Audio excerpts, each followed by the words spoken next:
Hi guys and welcome back to the channel Deepak Yadav education. Welcome to the daily current affairs discussion. तो guys आज की तारीख से जितने भी मोस्ट इंपॉर्टेंट करंट अफेयर्स बनेंगे उन सभी करंट अफेयर्स को हम यहाँ पर डिटेल से डिस्कस करेंगे। ये वीडियो यूपीएससी और स्टेट पीएससी के पॉइंट ऑफ व्यू से बहुत ज़्यादा इंपॉर्टेंट होता है। तो चलो शुभारंभ करते हैं। बट आगे बढ़ने से पहले अगर आप लोग को इस लेक्चर का पीडीएफ चाहिए तो क्या करना है, देखो नीचे डिस्क्रिप्शन बॉक्स में आप सभी लोगों को पीडीएफ लिंक के नाम से एक लिंक दिया गया है। उस लिंक के थ्रू आप लोग मेरे टेलीग्राम चैनल तक पहुंच जाओगे। अगर इस तरीके से आपको वो टेलीग्राम चैनल नहीं मिलता है तो एक बहुत सिंपल तरीका है, डायरेक्टली टेलीग्राम ऐप को डाउनलोड करना, सर्च बॉक्स में टाइप करना दीपक यादव एजुकेशन।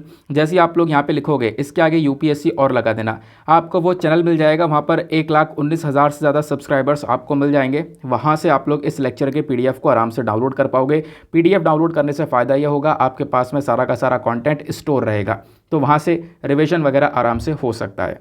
सेशन को स्टार्ट करेंगे लेकिन उससे पहले आप सभी लोगों को हैप्पी धनतेरस, हैप्पी छोटी दीपावली। अब आज का सेशन थोड़ा सा अलग अलग लग रहा होगा, वो अलग अलग क्यों लग रहा है आगे मैं आपको बताऊंगा, मतलब थोड़ा सा प्रेजेंटेशन अलग लग रहा होगा। तो यहाँ पर मैंने बस खाली पीपीटी की जगह इसको टैब में जो हमारा माइक्रोसॉफ्ट वर्ड होता है ना, उसी के अंदर खाली इस पीडीएफ को प्रिपेयर कर लिया, बाकी कोई भी डिफरेंस नहीं है। तो आज काफ़ी रिलेवेंट आर्टिकल है। सबसे पहला आर्टिकल आपको देखने को मिलता है वो है global multi dimensional poverty index के बारे में। बहुत इंपॉर्टेंट आर्टिकल है क्योंकि सिलेबस के अंदर जीएस पेपर नंबर 2 के अंदर इंपॉर्टेंट इंटरनेशनल इंस्टीट्यूशन का टॉपिक है और भी छोटे छोटे टॉपिक्स हैं, वहाँ से आप इस आर्टिकल को लिंक कर पाओगे। तो क्या है global multi dimensional poverty index, इसको समझेंगे। MPI 2022।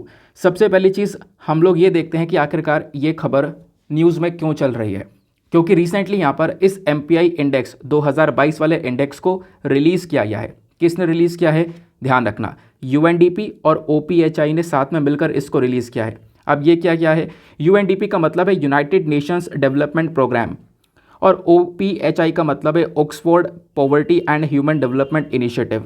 अब ये बात के ऊपर मैं इतना जोर क्यों दे रहा हूँ, क्योंकि डायरेक्टली ऐसे क्वेश्चन बनते हैं कि इस इंडेक्स को किसने लॉन्च किया है, ये रिपोर्ट किसके थ्रू पब्लिश की जाती है। तो MPI यानी कि मल्टी डायमेंशनल पॉवर्टी इंडेक्स इन दो अलग अलग बॉडीज़ के थ्रू रिलीज़ किया जाता है।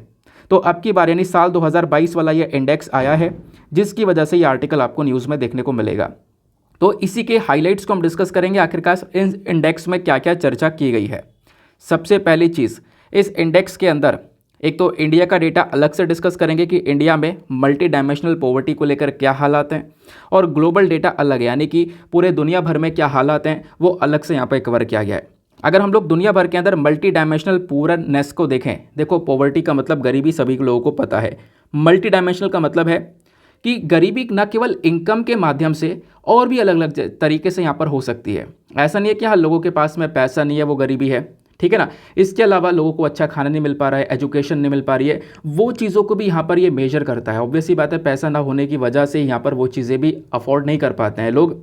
तो ये केवल इनकम को ना देखकर और भी बहुत सारे एस्पेक्ट्स को देखता है, जिस वजह से इसको हम लोग मल्टी डायमेंशनल पॉवर्टी इंडेक्स भी बोलते हैं। तो ग्लोबल डेटा की बात करें तो साल 2022 का जो ये रिपोर्ट आया है, इसने ये बताया कि 1.2 billion people multi dimensionally poor हैं। इन लोगों के अंदर इतनी गरीबी देखने को मिल रही है। इनमें से 1.2 बिलियन पीपल में से आधे लोग अभी भी सीवर पॉवर्टी के अंदर है। सीवर मतलब बहुत ही ज़्यादा खतरनाक वाली कैटेगरी की आपको ये गरीबी देखने को मिल रही है, बहुत ही बुरे हालात में देखने को मिलते हैं। और हाफ ऑफ द जो पुअर पीपल बचे हुए हैं, जैसे 1593 मिलियन जो पीपल बचे हुए हैं, वो आपको बच्चे देखने को मिलेंगे जिनकी उम्र 18 से कम की है। वो लोग भी यहाँ पर इस मल्टी डायमेंशनल पॉवर्टी को फेस कर रहे हैं। और नंबर ऑफ पुअर पीपल जो है यानी कि गरीब लोगों की जो संख्या है ना, वो खासकर सब सहारन अफ्रीका के अंदर सबसे हाईएस्ट है। अफ्रीका में अलग अलग डिवीजन हुए हुए हैं, आपको पता है।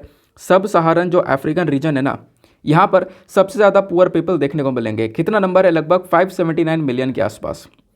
और सब सहारन अफ्रीका के बाद में जो दूसरा रीजन है वो है साउथ एशिया। साउथ एशिया के अंदर लगभग 385 मिलियन के आसपास आपको पुअर पीपल देखने को मिल जाते हैं।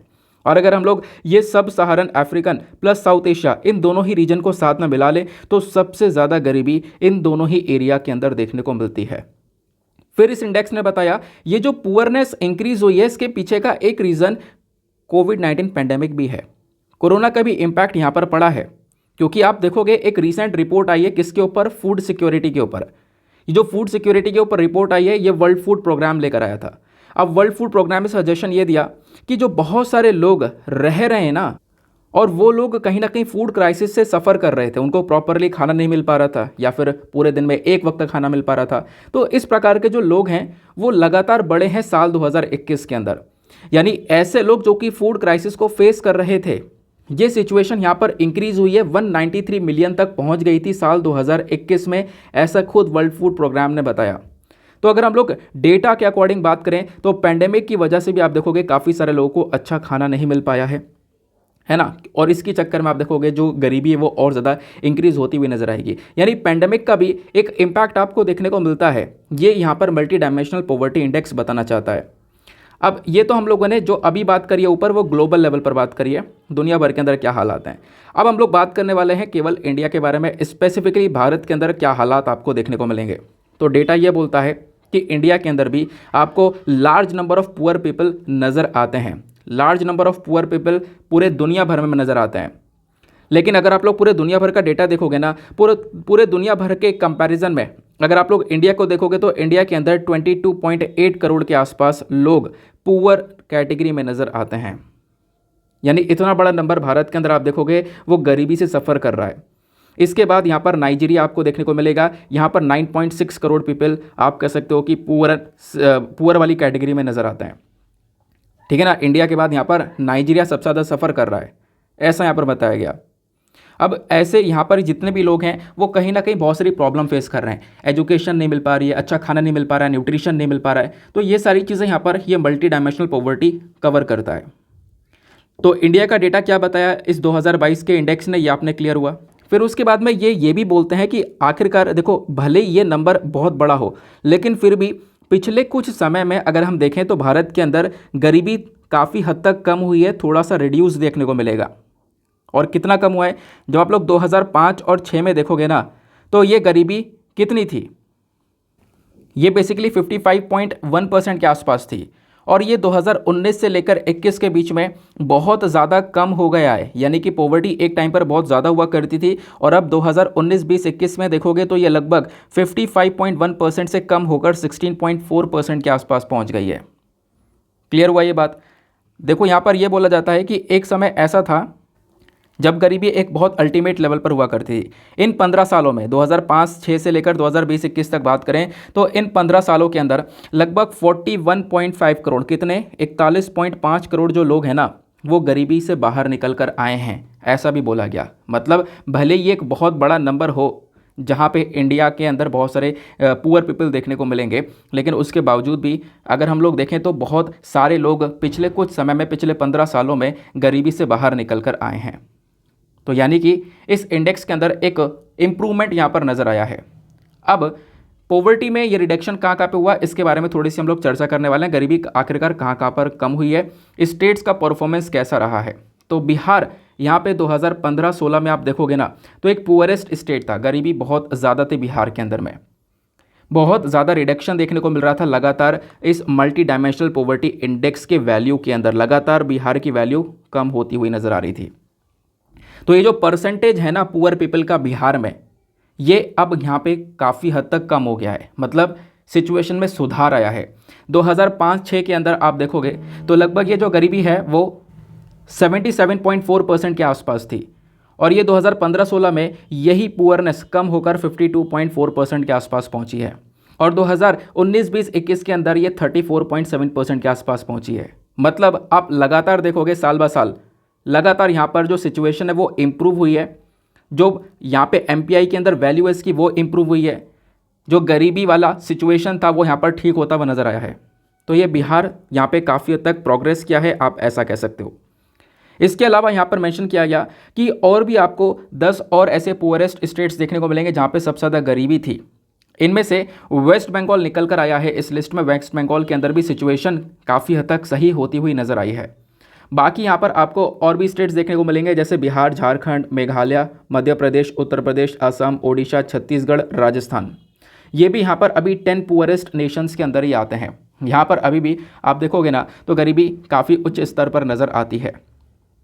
फिर अगर हम लोग स्टेट्स और यूनियन टेरिटरीज़ की बात कर ही रहे हैं इंडिया के अंदर में, तो यहाँ पे देखो जो फास्टेस्ट रिडक्शन हुआ यानी कि सबसे ज़्यादा तेज़ी से जो ये पुअर जो ये पुअरनेस है ये अगर कम हुई है वो कहाँ कहाँ पे हुई है, वो हुई है गोवा के अंदर। गोवा के अंदर सबसे ज़्यादा तेज़ी से यहाँ पर गरीबी कम हुई है। उसके बाद जम्मू एंड कश्मीर आया, देन उसके बाद में आंध्र प्रदेश आया, देन छत्तीसगढ़, देन उसके बाद राजस्थान। मतलब सिचुएशन यहाँ पर इम्प्रूव हुई है लगातार। यहाँ पर जो पुअर पीपल हैं उनका सुधार देखने को मिला है और बहुत तेज़ी से फास्टेस्ट रिडक्शन हुआ है, हम ऐसा कह सकते हैं।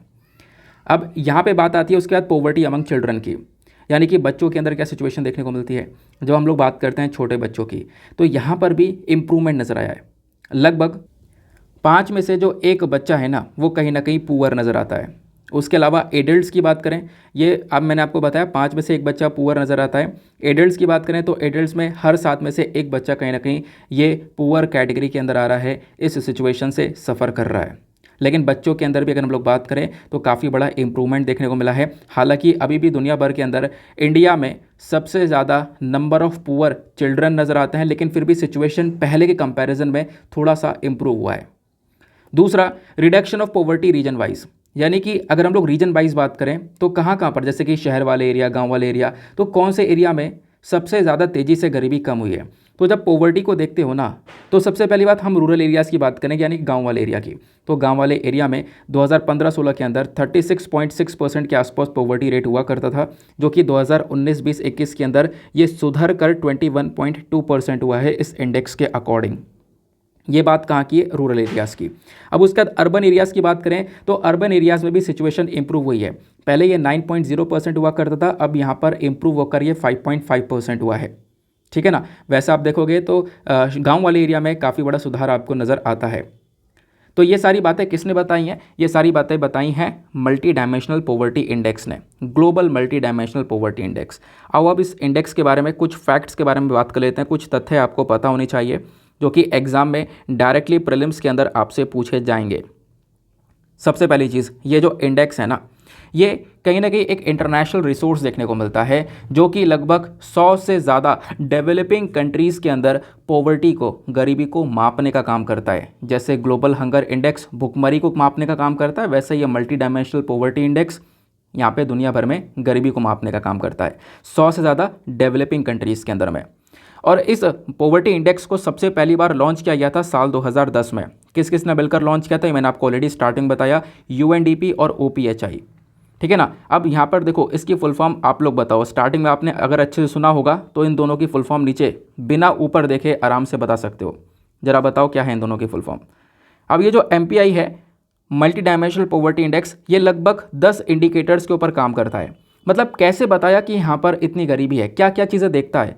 सबसे पहली बार उस पर्टिकुलर एरिया में हेल्थ, वहाँ पे एजुकेशन, वहाँ का स्टैंडर्ड ऑफ लिविंग, किस प्रकार से लोग रह रहे हैं, इन सब चीज़ों को यहाँ पर ये देखता है। अगर ये चीज़ें अच्छी कैटेगरी के अंदर है, यहाँ पे लोगों के अंदर बहुत अच्छी तरीके से यहाँ पर ये चीज़ें मिल रही हैं, एजुकेशन मिल रहा है, स्टैंडर्ड ऑफ लिविंग अच्छा है, तो ऑब्वियस सी बात है उसकी रैंकिंग अच्छी रहेगी। लेकिन यहाँ पर जब कंडीशन बेकार रहेगी किसी भी कंट्री की, तो वहाँ पर आप कह सकते हो कि उसके अंदर जो रिपोर्ट है वो यही बताएगी, ऑब्वियस सी बात है कि वहाँ पर सुधार नहीं हुआ है। लेकिन फिर भी जो जो बातें आई हैं 2022 के इंडेक्स के तहत, वो मैंने आपके साथ में शेयर कर दी हैं। आगे बढ़ने से पहले मेक श्योर करना कि वीडियो पे लाइक का बटन प्रेस कर दो। एक छोटा सा टारगेट होता है 2K प्लस लाइक्स का, उसको आप लोग अचीव करवा सकते हो। आज थोड़ा सा सेशन अलग अलग सा लग रहा होगा, उसके पीछे का रीज़न यह है, मैं घर की तरफ ट्रैवल कर रहा था, मतलब घर जा रहा हूँ, तो लैपटॉप मेरा मतलब डेड हो जाता है जल्दी, उसकी बैटरी लाइफ इतनी है नहीं, तो लैपटॉप के अंदर मैं इस PPT को बना नहीं पाया। और फिर उसके बाद मैं सोचा कि चलो फिर यार टैब में बना लेते हैं, क्योंकि जब आपसे प्रॉमिस किया है कि वीडियो आएगा, तो सोचा कि यार चलो टैब में रिकॉर्ड कर लेते हैं। और पता है जब मैं रिकॉर्ड करने बैठा तो मेरे दिमाग में एक चीज़ आई। वो क्या चीज़ थी कि भाई कल तो संडे है, क्योंकि आपको पता होगा एक दिन पहले ये वीडियो अपलोड होता है। जैसे आज सैटरडे है तो संडे का वीडियो एक दिन पहले मैं शाम में अपलोड कर देता हूँ। तो मुझे लगा यार कल तो संडे है, कल तो वीडियो जाता नहीं है।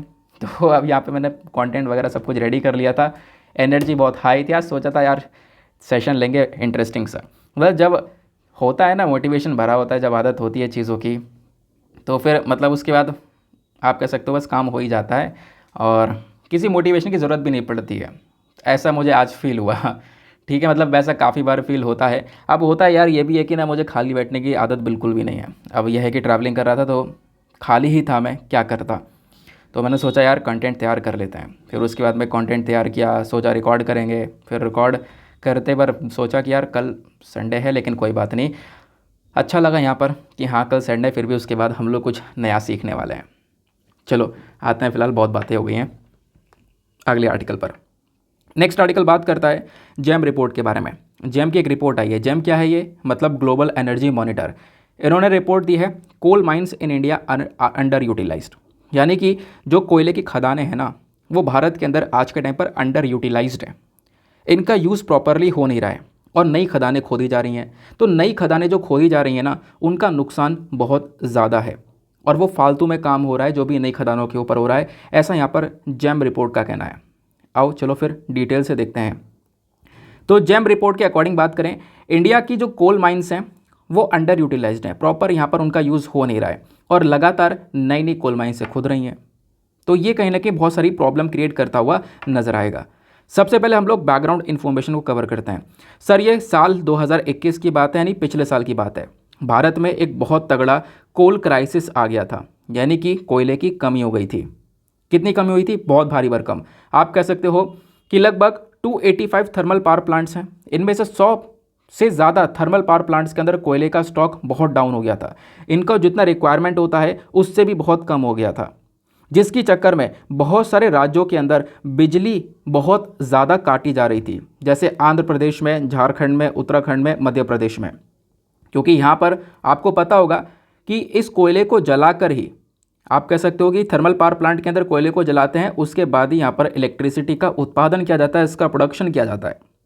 तो वही बात यहाँ पर बोली गई कि पिछले साल इतना भारी भरकम शॉर्टेज हुआ कोयले का कि आंध्र प्रदेश, झारखंड, उत्तराखंड, मध्य प्रदेश जैसे राज्यों के अंदर बिजली को बहुत ज़्यादा काटना पड़ा। ये हालात यहाँ पर देखने को मिल रहे थे पिछले साल। इतनी बात क्लियर हुई। अब जब ये सारी चीज़ें हो रही थी ना, तो सोचा ये गया क्यों ना नई कोल माइंस के ऊपर काम किया जाए, नई नई कोल माइन को लाया जाए। तो यहाँ पर रिसेंटली जो रिपोर्ट आई है इसने यही बताया कि इंडिया यहाँ पर दुनिया में एक सबसे बड़ा कोल प्रोड्यूसर है, लेकिन अब आप देखोगे पिछले साल बहुत बड़ा शॉर्टेज हुआ था और शॉर्टेज यहाँ पर होने के साथ साथ फिर दिमाग में आता है कि नई नई कोल माइंस को और खोदना चाहिए, नया खनन करना चाहिए। तो रिपोर्ट यही बोलती है कि जो नई कोल माइन का आइडिया है ना, आपकी जो पुरानी कोल माइन है उनका तो प्रॉपर यूटिलाइजेशन हो नहीं रहा है, नई कोल माइन आप खोद रहे हो। तो इससे क्या होगा? इससे बहुत सारे अलग अलग रिस्क बढ़ेंगे। जैसे नंबर 1 रिस्क क्या है? Risk of displacement. इसका मतलब क्या है? इनका कहना यह है कि देखो जो कोल का शॉर्टेज है, इसके चक्कर में सरकार ने नए नए कोल प्रोजेक्ट्स के ऊपर काम करना शुरू कर दिया। अब जब नया कोल माइन खोदोगे, नया कोल माइन का प्रोजेक्ट चलेगा, तो उस एरिया में जहाँ पे भी काम चल रहा है ना, तो उस एरिया में वहाँ के लोगों को वहाँ से हटाना पड़ेगा, है ना। और इस प्रोजेक्ट के अंदर जो ये कोयले को खुदाई की प्रोजेक्ट के ऊपर काम चल रहा है ना, इसके अंदर इतनी पावर है कि लगभग 427 मिलियन टन ऑफ कोल को ये एनुअली प्रोड्यूस कर सकता है। इतना कोयला प्रोडक्शन हो सकता है। लेकिन आप कहोगे इतना भारी भरकम कोयले का प्रोडक्शन हम लोग करेंगे, तो फिर इससे जो हमारा टारगेट है 2070 तक, आपको पता होगा भारत ने प्लेज ले रखी है कि हम लोग जीरो एमिशन की तरफ बढ़ेंगे, यानी पोल्यूशन को पूरी तरह से कम कर देंगे। तो टारगेट तो गया भाड़ में। यहाँ पे नई नई कोयले की खुदाई होगी, तो फिर इससे यहाँ पर क्या होगा कि ऑब्वियस ही बात है हम लोग कोयले का प्रोडक्शन इंक्रीज करेंगे, इससे यहाँ पर जो हमने अपना टारगेट रख रखा है वो टारगेट भी अचीव नहीं कर पाएंगे। और साथ ही साथ एक सबसे बड़ी दिक्कत पता है क्या हो रही है? ये जो प्रोजेक्ट है ना, इन प्रोजेक्ट की वजह से लगभग 165 गांव के अंदर बहुत सारी प्रॉब्लम्स क्रिएट होने वाली है। लगभग 87,630 के आसपास जो फैमिलीज़ हैं ना, उनको उनके एरिया से हटाया जा सकता है इस प्रोजेक्ट की वजह से। लगभग 41,508 के आसपास जो फैमिलीज़ है जो कि शेड्यूल्ड ट्राइब से बिलोंग करती हैं, इनको डिस्प्लेस किया जा सकता है। जहाँ पर ये रह रहे हैं उनको हटाया जा सकता है इन नए नए कोल प्रोजेक्ट्स की वजह से। तो ये जो कोल माइंस अंडर यूटिलाइज्ड है ना, ये बेसिकली मैं आपको बताता हूँ। देखो हुआ क्या है, इंडिया के अंदर कोल माइन का इस्तेमाल बहुत लंबे समय से हो रहा है। बहुत सारी कोयले की खदानें यहाँ पर पूरी तरह से अभी यूज़ नहीं की जा रही हैं और नए नए डेवलपमेंट प्रोजेक्ट्स करे जा रहे हैं, नए नए कोयले की माइंस को ऊपर काम किया जा रहा है। तो कहीं ना कहीं ये जो आप कह सकते हो कि काम किया जा रहा है ना, टेम्प्रेरी बेसिस पर नई नई कोल माइंस बनाई जा रही हैं, उनकी कोई ज़रूरत नहीं है, उनकी कोई ज़रूरत नहीं है। आपके पास में पुरानी कोल माइंस है, उसी पर आप लोग बेहतरीन तरीके से काम कर सकते हो। क्योंकि अगर आप लोग नई कोल माइंस के ऊपर काम करते हो ना, तो ये अपने आप में कंसर्न है। सबसे बड़ा कंसर्न क्या है कि भारत यहाँ पर दुनिया भर के साथ में प्रॉमिस कर चुका है बड़े बड़े स्टेज पर। हम लोगों ने यहाँ पर एक टारगेट रख रखा है कि हम लोग 2070 तक जो क्लाइमेट चेंज है उसको टैकल करने के लिए अपने यहाँ पर जो एमिशन हो रहा है उसको लगातार कम करेंगे, है ना। तो ये जो नई माइन है ना, ये क्या करेंगी, ये हमारा जो क्लीन एनर्जी का फ्यूचर है इसको बहुत ज़्यादा डिले कर देंगी। हमने एक जो फ्यूचर देख रखा है, एक सपना है कि क्लीन एनर्जी का इस्तेमाल करेंगे, लेकिन यहाँ पे कोयले का इस्तेमाल हो रहा है, कोई क्लीन एनर्जी का इस्तेमाल तो हो नहीं रहा है ना। तो वही चीज़ यहाँ पर बोली गई कि क्लीन एनर्जी फ्यूचर के अंदर डिले पे डिले होता रहेगा। एक दिक्कत ये भी नज़र आती है। फिर एक और दिक्कत नज़र आती है, एक्सेसरबेट वाटर शॉर्टेज। यानी कि देखो, नए अगर कोयले के प्रोजेक्ट लगते हैं ना तो पानी का शॉर्टेज भी देखने को मिलेगा, पानी की कमी भी होती हुई नज़र आएगी। क्यों? क्योंकि यहाँ पर इसके प्रोडक्शन के अंदर में जो यहाँ पर पानी है उसका यूज़ बढ़ जाता है। आप देखोगे लगभग आप कह सकते हो कि 1,68,041 किलोलीटर्स पर डे के हिसाब से यहाँ पर कोल प्रोजेक्ट के लिए पानी चाहिए होगा। तो ये प्रोजेक्ट के लिए आप पानी लगाओगे और इतना सारा पानी का इस्तेमाल करोगे तो इससे कहीं ना कहीं वाटर रिस्क आ सकता है, वाटर शॉर्टेज वाली प्रॉब्लम भी नज़र आ सकती है, ऐसा यहाँ पर बोला गया। इस वजह से यहाँ पर इसके ऊपर इतना फोकस करना ज़रूरतमंद नहीं देखने को मिलता है। अब बात ये आती है, why is it imperative to move away from coal. ये इतना इंपॉर्टेंट क्यों हो जाता है कि हम लोग कोयले से दूर भागें? क्योंकि सबसे बड़ी चीज़ यही है कि कोयले से ग्लोबल वार्मिंग हो रही है। लगातार कोयले को जला रहे हैं तो इससे क्या हो रहा है, टेम्परेचर इंक्रीज़ हो रहा है, बहुत सारे पोल्यूटेंट्स यहाँ पे एनवायरनमेंट में रिलीज़ हो रहे हैं, तो ग्लोबल वार्मिंग आपको बढ़ती हुई नज़र आएगी। ठीक है ना, पहली चीज़ तो ये है। इससे बहुत सारी नेचुरल कैलेमिटीज़ भी हम लोग को देखने को मिल सकती हैं जब ये टेम्परेचर इंक्रीज़ होगा। और दूसरा यहाँ पर बोला गया कि सबसे बड़ी बात देखो, अगर आपको खतरे को दूर रखना है अपने आप से तो आपको कोयले का यूज़ को कट डाउन करना होगा। चाहे कोयले का यूज़ हो, चाहे नेचुरल गैस का यूज़ हो, चाहे ऑयल का यूज़ हो, इन तीनों ही चीज़ों को आपको कम से कम करना होगा। और दिक्कत यह है कि दुनिया भर के अंदर जितना भी एनर्जी रिक्वायरमेंट है, 80% जो एनर्जी रिक्वायरमेंट है ना, वो केवल और केवल इन्हीं तीनों चीज़ों से पूरा होता है। मतलब जिस चीज़ से हम भागना चाहते हैं वही चीज़ यहाँ पर सबसे ज़्यादा आपको नज़र आती है। तो यही यहाँ पर आपको कारण देखने को मिलेगा, क्योंकि ये हमारे क्लाइमेट चेंज जैसी सिचुएशन और ग्लोबल वार्मिंग जैसी सिचुएशन को और ज़्यादा बढ़ावा देता है। समझ में आई बात? अब आते हैं कुछ प्रीलिम्स फैक्ट्स की तरफ। यहाँ पर प्रीलिम्स को लेकर कुछ इंपॉर्टेंट फैक्ट्स हैं, इसको कवर करते हैं कि आखिरकार ये कोयला है क्या। देखो, कोयले की बात करें तो कोयला बेसिकली एक प्रकार का फॉसिल फ्यूल है ना। इसको हम लोग ब्लैक गोल्ड के नाम से भी जानते हैं। एक सोर्स ऑफ एनर्जी है ना। इसको हम लोग डोमेस्टिक फ्यूल की तरह इस्तेमाल कर सकते हैं। अलग अलग इंडस्ट्रीज़ के अंदर इसका इस्तेमाल किया जाता है। आयरन स्टील इंडस्ट्रीज़ में स्टीम इंजन के अंदर बिजली को बनाने के लिए जो बिजली बनती है कोयले से, इसको हम लोग थर्मल पावर भी बोलते हैं। जो लीडिंग कोल प्रोड्यूसर है ना, यानी भारत में जो सबसे ज़्यादा कोयले का प्रोडक्शन किया जाता है दुनिया भर में, दुनिया भर में, मैंने भारत में बोल दिया, जो सबसे बड़े प्रोड्यूसर है दुनिया भर में कोयले के, वो कौन कौन से हैं वो आपको यहाँ पर देखने को मिल जाते हैं। उसमें आता है चाइना, यूएस, ऑस्ट्रेलिया, इंडोनेशिया और हमारा महान भारत भी इस कैटेगरी में आता है। देन अगर हम लोग बात करें कोल के डिस्ट्रीब्यूशन की, कि भारत में आखिरकार कोयला आपको कहाँ कहाँ पर देखने को मिलता है, इसका किस प्रकार से डिस्ट्रीब्यूशन हम लोगों को नज़र आता है। तो सबसे पहली चीज़ आपको अलग अलग कोल फील्ड्स के बारे में पता होना चाहिए। Gondwana coal field, Gondwana coal field ये जो है ना, ये बहुत पुरानी है। कितनी पुरानी है? लगभग 250 मिलियन साल पुरानी ये कोल फील्ड्स नज़र आती हैं। जो ये गोंडवाना कोल है ना, ये आपको मतलब इसके सबसे बड़े बड़े रिजर्व्स आपको देखने को मिलते हैं। भारत में 99% जो प्रोडक्शन है वो यहाँ पर कोयले का जो ये होता है ना, इतना प्रोडक्शन ये आपको गोंडवाना फील्ड से देखने को मिलेगा। नाउ ये जो गोंडवाना कोल होता है ना, ये काफ़ी रेलिवेंट भी है। रेलिवेंट इसलिए क्योंकि इसकी क्वालिटी बहुत ज़्यादा सुपीरियर होती है, बहुत अच्छी क्वालिटी का ये कोयला माना जाता है। ये कोयला कहाँ कहाँ पर पाया जाता है? सबसे ज़्यादा दामोदर के अंदर, यानी झारखंड, वेस्ट बंगाल में, महानदी, छत्तीसगढ़, ओडिशा, गोदावरी, फिर गोदावरी महाराष्ट्र में, देन नर्मदा वैलीज़। ये कुछ एरियाज़ है जहाँ पर आपको ये वाला कोयला देखने को मिलेगा। गोंडवाना कोल फॉर्म्स देखने को मिलती हैं, ठीक है ना, यानी गोंडवाना कोल फील्ड्स देखने को मिलती हैं। ये बेसिकली रीजन है जहाँ से हम लोग कोयले को निकालते हैं, है ना। इस प्रकार की कोल फील्ड्स नज़र आती हैं। एक तो हो गया गोंडवाना कोल फील्ड, दूसरी होती है tertiary gold field. Tertiary gold field भी यहाँ पर 15 से 60 मिलियन साल पुरानी है। लेकिन इन वाले कोयले के अंदर जो इन फील्ड से कोयला निकाला जाता है ना, वहाँ पे कार्बन कंटेंट थोड़ा सा कम होता है। अब कार्बन कंटेंट कम होगा, इसमें मॉइस्चर सल्फर ज़्यादा होता है, तो ज़्यादा एनर्जी नहीं दे पाता ये वाला कोयला। इसी वजह से यहाँ पर जो गोंडवाना वाला कोयला होता है वो थोड़ा सुपीरियर माना जाता है। और गोंडवाना वाला जो कोल फील्ड्स हैं, इस प्रकार की कोल फील्ड आपको इन एरियाज़ में नज़र आती हैं, है ना। ये मैंने आपको ऑलरेडी बता दिया है। अब बात करें जो टर्शरी कोल फील्ड्स हैं, ये कहाँ पर देखने को मिलेंगे, इनके इंपॉर्टेंट एरियाज़ यहाँ पे कौन कौन से हैं, तो असम है, मेघालय है, Nagaland, Arunachal Pradesh, Jammu Kashmir, Himalayan foothills of Darjeeling, West Bengal, then उसके बाद यहाँ पर राजस्थान, उत्तर प्रदेश और केरला नज़र आता है। ठीक है ना। बाकी आप कोयले के क्लासिफिकेशन के बारे में डिस्कशन करेंगे। क्लासिफिकेशन बहुत ज़्यादा रेलिवेंट है, ये आपने पता होना चाहिए, क्योंकि इसको लेकर पॉसिबिलिटी है कि क्वेश्चन पूछा जाए, क्योंकि इस बार कोयला जो है ना वो बहुत ज़्यादा न्यूज़ में बना हुआ है। पूरे साल जनवरी से ये न्यूज़ में देखने को मिलेगा। तो कोयले की जब क्लासिफिकेशन की बात करते हैं तो 4 प्रकार के आपको ये कोयले नज़र आते हैं। एक आपको एंथ्रेसाइट नज़र आता है। एंथ्रेसाइट के अंदर 80 से लेकर 95% के आसपास कार्बन कंटेंट देखने को मिलता है। ये जो एंथ्रेसाइट वाला कोयला है ना, ये जम्मू एंड कश्मीर के अंदर थोड़ा बहुत पाया जाता है। देन दूसरा है बेटुमिनस। बेटुमिनस 60 से 80% का कार्बन कंटेंट को रखता है, इतना कार्बन इसमें पाया जाता है। बेटुमिनस वाला कोयला झारखंड, वेस्ट बंगाल, ओडिशा, छत्तीसगढ़ और मध्य प्रदेश में नज़र आता है।